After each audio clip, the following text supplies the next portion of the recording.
네, 안녕하세요. 장스토리입니다. 오늘은 제 불알 친구이자 지금 같이 장례 지도사로 활동하고 있는 제 친구를 한번 소개시켜 드리도록 하겠습니다. 이 친구는 저의 진짜 불알 친구고요. 저랑 같이 학교 나와서 같이 이 일을 하고 있어요. 오늘은 인터뷰 형식으로 간단하게 얘기 나눌 건데요. 일단 자기소개 좀 부탁드리겠습니다. 사람들이 이제 장례 지도사 하는데 도대체 장례 지도사가 하는 일이 뭔가요? 장례 지도사가 하는 게 뭔가요?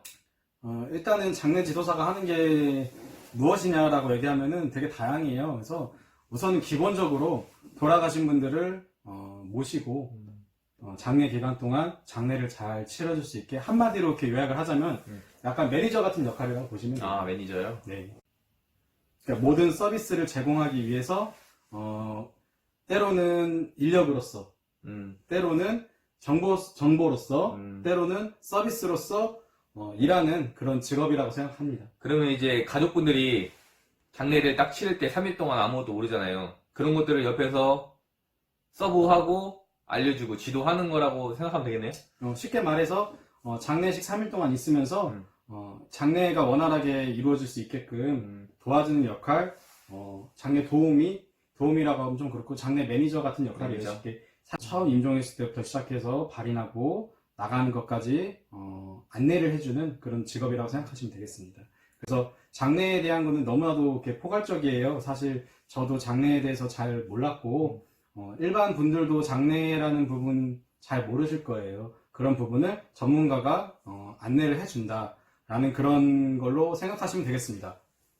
그럼 보통 장례 지도사라고 하면 시신을 다루는 일을 하잖아요. 네.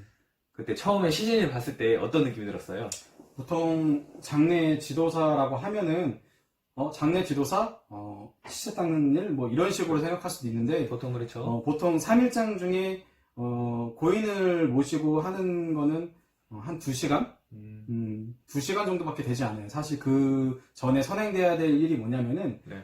분향실을 어떻게 준비를 한다든지 어떻게 손님을 맞이할 거라든지 화장을 할 건지 매장을 할 건지 이런 장법부터 시작해서 갑자기 임종을 하시게 되면 아무런 준비가 안 돼 있어요.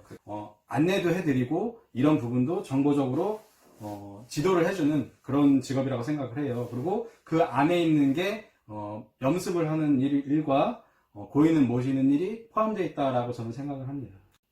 지금은 아무런 느낌이 없어요, 사실. 그렇죠. 지금은 없겠지만 처음에 딱 처음 봤을 때 지금은 큰 um칠이라든지 그러한 약간 막 움츠린다든지 뭐 그런 건 없는데 처음 봤을 때 느낌은 사실 그냥 섬뜩하다 그런 저도 이제 같은 입장이기 때문에 처음에는 저도 섬뜩하다 약간 그냥 쉽게 표현이 안 돼요. 근데 쉽게 표현을 하자면은 그냥 당황스럽다. 좀 멍하다. 왜냐면 생소하니까 이 장례라는 것 자체도 생소하지만 그냥 돌아가신 분들도 생소할 거예요. 근데 험하게 돌아가셨다라고 생각을 하면은 어떻게 해야 되는지 모르니까 처음에 많이 당황스럽고 처음부터 어려운 일을 맡아서 하진 않아요. 사실 그렇죠. 위에 있는 이제 전문 사수들이 알려줘요. 처음에 시작할 때 어떻게 하라는 노하우들을 알려주기 때문에 그게 하나씩 점점 쌓이다 보면은 그 전문적인 지식이 되는 거죠. 네. 그러면은 지금 장례 지도사를 꿈꾸는 이제 학생들이나 나이 드신 이제 은퇴하고 장례 지도사를 꿈꾸는 분들이 많은데 그분들한테 이 직업을 추천해 주실 만한 메리트가 있나요? 저는 반반이라고 생각합니다. 기본적으로 이제 젊은 친구들이 이 일에 대해서 배워보고 싶다, 하고 싶어요. 뭐 댓글도 보니까 가끔씩 그런 게 있는데 네. 어떻게 해야 장례 지도사가 될 수 있을까 이런 질문들을 가장 많이 하세요. 근데 첫 번째로 젊으신 분들에게는 저는 별로 추천을 해주고 싶지가 않아요. 추천하지 않는다. 왜냐면은 사람들한테는. 이 장스토리님도 그렇고 저도 그렇고 너무 어렸을 때부터 20살 때부터 이런 일을 하다 보니까 내가 무언가를 더 도전해 볼 수 있는 기회라든지 그런 부분이 많이 날아가게 돼요. 근데 그런 것들은 뭐 다른 분야도 마찬가지 아닐까요? 내가 만약에 이 분야를 선택했다 그러면 다른 걸 접해보지 못하니까 그런 건데 이것도 마찬가지 아닐까요? 뭐 그렇게 생각할 수 있겠지만은 이 일의 메리트가 가장 큰 것이 뭐냐면은 네. 나이를 먹어서도 충분히 도전할 수 있는 일이기 때문에 젊었을 때 할 수 있는 일을 먼저 우선적으로 하고 나중에 도전을 한다고 하면은 그때 해도 늦지 않는다. 굳이 젊은 나이에 어렸을 때부터 하는 것보다도 인식이 그래요. 사실 젊어서 장례지도사가 되면은 우리 마스크라든지 얼굴 보여지는 부분이라든지 조금 무시하는 경향도 있어요. 어떻게 젊은 사람이 이렇게 일을 하게 되냐. 저도 많이 들었어요, 사실. 젊었을 때부터 일을 하는 부분. 근데 그 보여지는 모습은 잠깐이고 내가 하는 행동이라든지 이런 모습에 따라서 사람들이 많이 의지하고 믿는 것 같습니다. 아, 여자분들 같은 경우에도 많이 그런 게 있잖아요. 어딜 가나 남자 여자에 대해서 말이 많은데 사실 돌아가신 분들이 여성분이시라면은 네. 여성 장례 지도사가 하는 부분이 염습이라든지 이런 부분이 좀 더 부드럽고 매끄럽다고 저는 생각합니다. 아, 그러면 이제 여성 장례지도사도 이제는 필수다. 요즘 이제 장례식장에서. 장례식장에도 덜어 있습니다.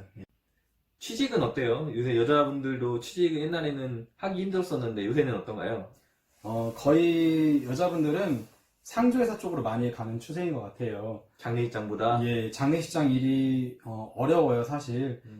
그냥 단순하게 생각하는 시신을 이렇게 만지는 그런 일만 있는 게 아니라 잡일부터 시작해서 맞아요. 옆에서 챙겨줘야 될 일들이 되게 많습니다. 그런 부분을 좀 옆에서 관리해주고 3일 동안 또 장례를 잘 치를 수 있게 도와줘야 된다고 생각합니다. 뭐 기억에 남는 시신이라든지 뭐 그런 에피소드 같은 거 있으면 하나만. 저는 가장 기억에 남는 분이 사고로 오신 분인데 조금 이제 이렇게 유명하신 분들도 있잖아요. 가끔가다 보면. 많죠, 많죠. 유명하신 분들도 장례를 치르러 오기 때문에 그분들의 가족분들이라든지 또 유명하신 분인데 뭐 이렇게 스스로 목숨을 그렇죠, 하시고 저희 장례식장에 와서 장례를 치르시는 분들도 있었어요. 그렇기 때문에 그런 부분이 좀 더 사람들 눈에는 대중적으로 비춰지기 때문에 그런 게 가장 기억에 남았던 것 같습니다. 가끔 이제 보면은 TV에서 연예인들이 죽고 이렇게 하면은 야, 너 죽은 연예인 봤다며? 뭐 이렇게 물어보는 경우도 종종 있잖아요. 그런 질문도 많이 오기도 하고 어디서 장례를 치렀대, 어디 장례식장이래 라고 이렇게 이슈가 되면은 사실 많이 이제 물어보기도 해요. 물어보기도 하고 하는데 이제 기본적으로 이제 그런 거에 대해서는 저희는 얘기를 하진 않습니다. 그렇죠. 이게 저희가 이제 가장 조심해야 될 게 그런 이제 말 조심해야죠. 그런 부분은 그렇죠. 약간 조심하고 프라이버시 개인 정보라든지 그런 부분 그런 것들을 중요하게 저희가 또 보호를 해줘야 되니까 그런 것도 문제가 있고 그러면은 이 일을 하면서 힘든 일 이거는 각오하고 와야 된다. 이 일을 하려면 이 정도는 각오를 해야지 이 일을 할 수 있다. 뭐 이런 것들. 힘든 일은 우선은 자기 시간이 없어요.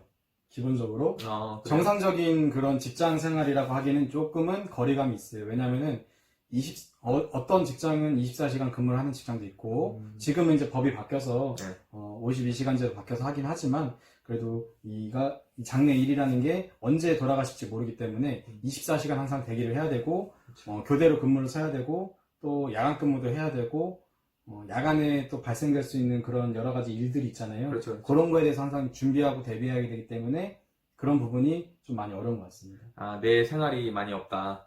그렇죠. 예. 근데 이것도 이제 장례식장에서 일을 하냐, 아니면 상조회사에서 일을 하냐, 그리고 좀 차이점이 있겠네요. 기본적으로 장례식장은 내 직장 안에서 이루어지는 모든 일을 이제 근무 시간이 예를 들어서 아침에 출근해서 저녁에 퇴근한다 그러면 그 시간 안에서 이루어지는 일들이 많고요. 상조회사 같은 경우는 보통 일이 없어도 자택에서 많이 대기를 한다든지 갑자기 이제 일이 나게 되면은 현장으로 이제 출동을 가야 되는 그런 것 때문에 어디 멀리 갈 수가 없고 좋아하는 술 한잔 마실 수 있는 그런 시간들이 없어요. 그래서 항상 대기를 해야 되고 개인적인 볼일 보더라도 그냥 시간을 내서 짬을 내서 봐야 하는 그런 것 같아요.